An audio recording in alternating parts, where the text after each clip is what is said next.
Is desperately trying to get his wife back to the United States after she and dozens of other Cubans were deported. He says he was in the process of getting a green card, but when she went to an ICE check-in on Tuesday, they detained her. As he told 10 Tampa Bay's Chris Hurst through a translator, he worries they will not be reunited anytime soon.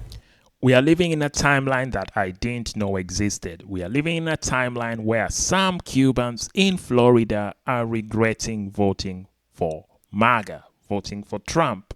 I never thought I would see that day ever in my life, because Cubans, if you know Cubans, they are as MAGA as they come. There is a Cuban sandwich. I'm pretty sure they've made a MAGA sandwich somewhere, but this is happening. It's happening now. Some are actually starting to regret voting for Donald Trump. Now, in this video, we're going to be looking at a husband and wife. The wife is deported to Cuba. Husband has remained in Florida with their kid. So now we're going to start with the husband in Miami. No, not in Miami. In Tampa. And then we're going to go to Cuba and see how the wife is doing. Now, let's go. Enough talking. The last time I spoke with her was this morning, and then this afternoon I spoke with her, and she is in Cuba at her mother's house. Carlos Valle came from Cuba more than a decade ago after his family won a lottery. We were escaping misery and hunger and all the problems that are there. It was a lot worse for Heidy because she was suffering a lot more. Carlos says Heidy Tejeda's road was tougher. Arriving at the U.S.-Mexico border in 2020, she waited in Mexico while her entry application was reviewed. It seems that Cuba and the United States didn't have a relationship, so they were not taking in prisoners. So then they decide to let her into the United States. But she...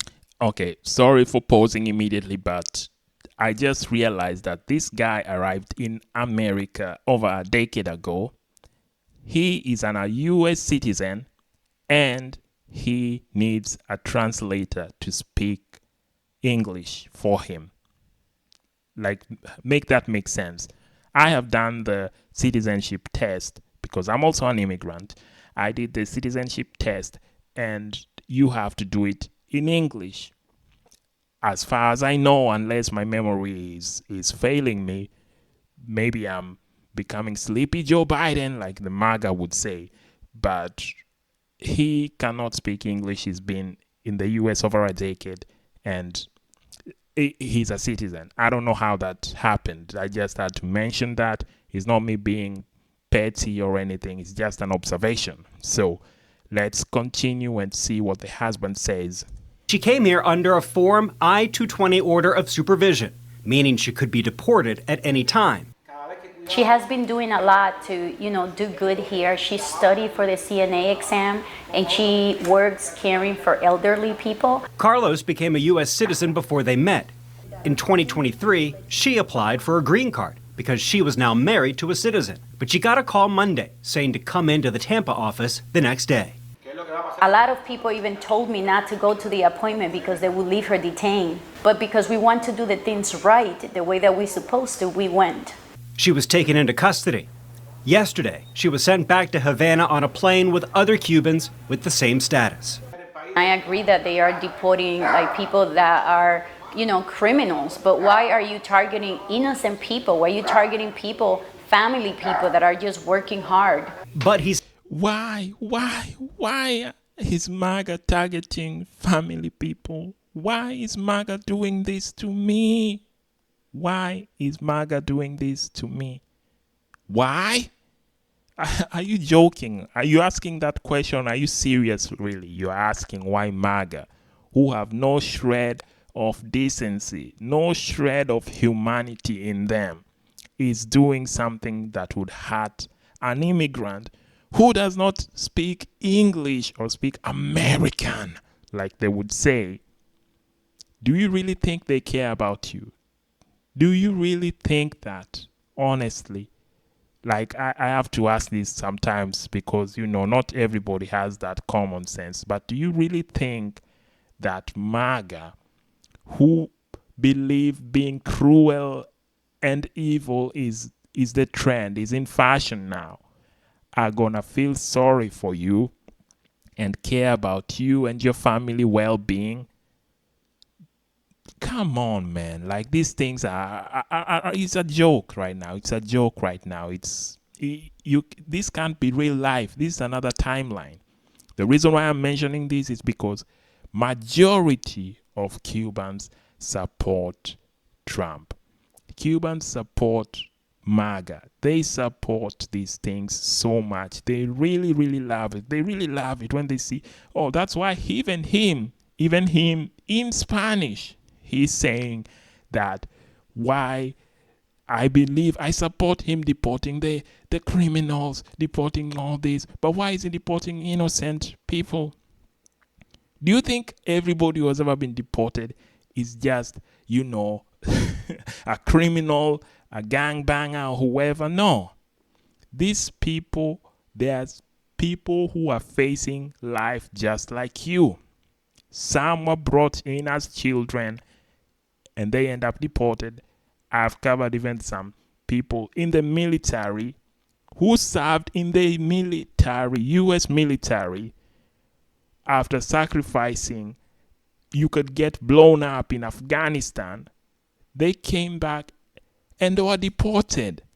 Actually, I think I'm going to link that video of a guy who served in the U.S. Army, deported. There are so many who have served in the Army and deported. So why do you think you're special? Why? Even me speaking here, I know I can be deported at any time. That's why, to whoever is listening to this from the MAGA world, I like Donald Trump and I praise him. So praise be, whatever they said in The Handmaid's Tale. Praise be. So don't deport me, please. At least not in El Salvador. Let me perfect my Spanish first. Now, let's see what this guy says in 10 seconds. I think it's over. He says he's determined to keep fighting for that green card and for his family. Okay, so that was it. He's determined to fight for his family. His family, he believes he deserves better. He does deserve better. I should be feeling sorry for him.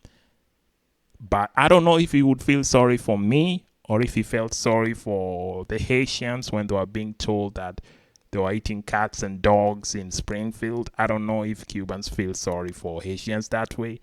I don't know if they feel sorry for any other immigrants. Because that just reminded me. Let me see that banger song from Cuban artist. Yo voy a votar por Donald Trump.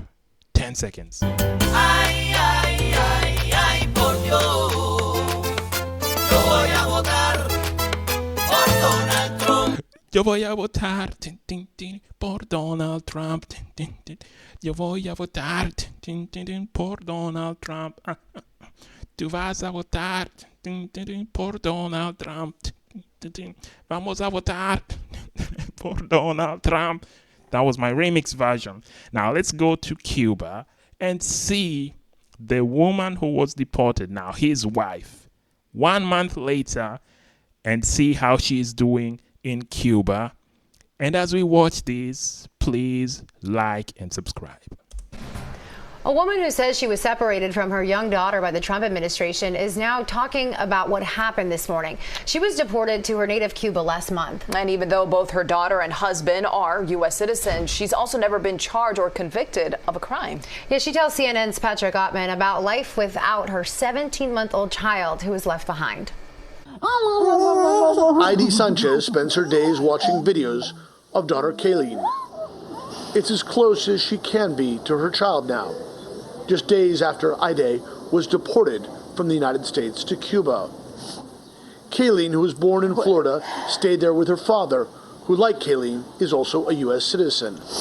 But she does not comprehend where her mother is. She's very intelligent, Heidy says of her 1-year-old daughter. When she talks to me, she says, "Mama, come." And they say, "Your mama is working." She says, "Mama, come."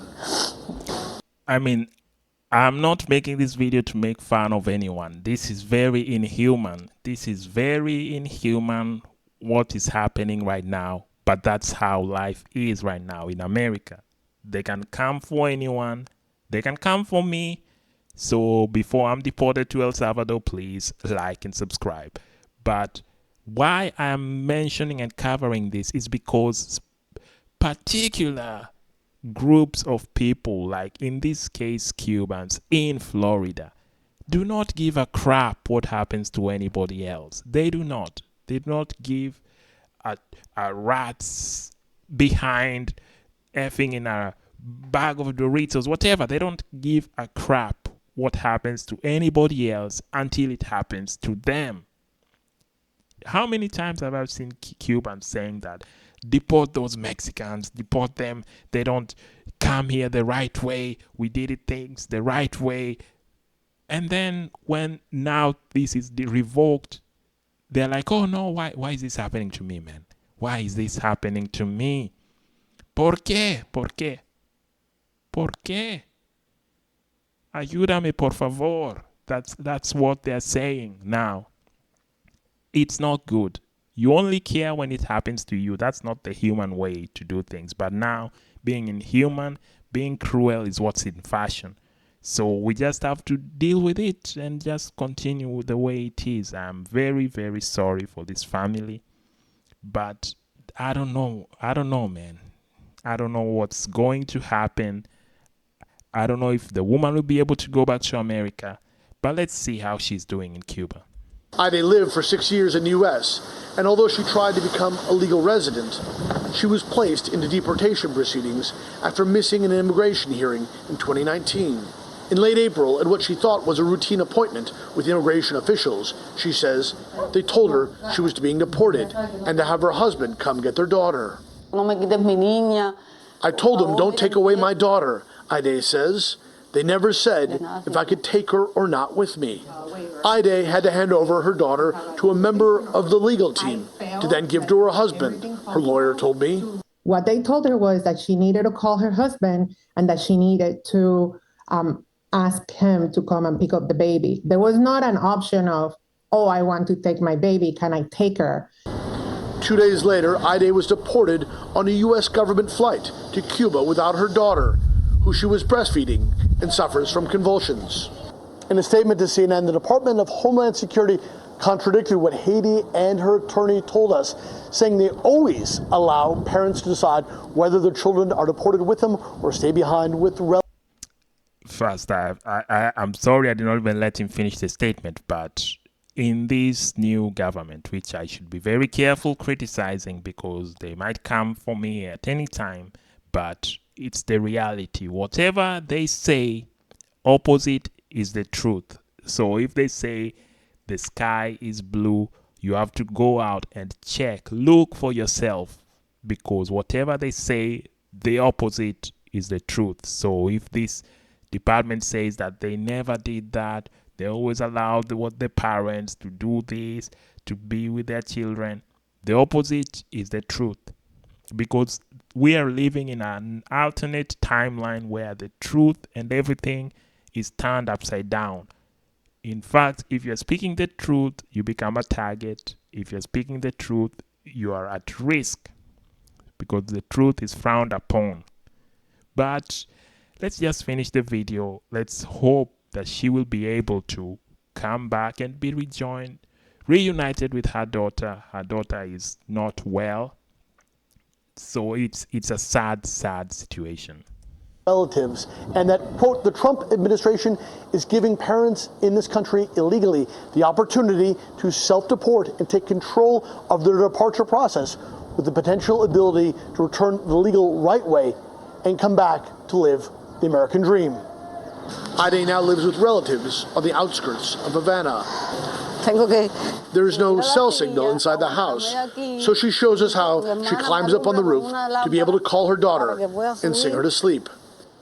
In Florida, Heidy says she was working as a nursing assistant and had no criminal record, not seeming to fit with the image of the dangerous, undocumented immigrants that the Trump administration says it is removing from U.S. streets. Photos of her wedding in the U.S. are reminders of a different world, a different life. I ask Heidy if she thinks she was living the American dream. I don't know if it was the American dream, she tells me, but it was my dream, my family. A dream and family that seem farther and farther out of reach. Patrick Ottman, CNN Havana. Yeah, so that's how it is right now. She is living with relatives in Cuba. Let's hope her situation can be good, because at the end of the day, I'm a human being. She's a human being. And I have something called empathy. I would not want this on anyone. A mother and daughter, mother and child need to be together. So it is not right. But we are in another timeline now, as I mentioned, where cruelty is in fashion. So before I get deported to El Salvador, please consider liking and subscribing, and of course share this on all the networks. I'll see you. Oh my goodness, all the networks! Wow! All the networks!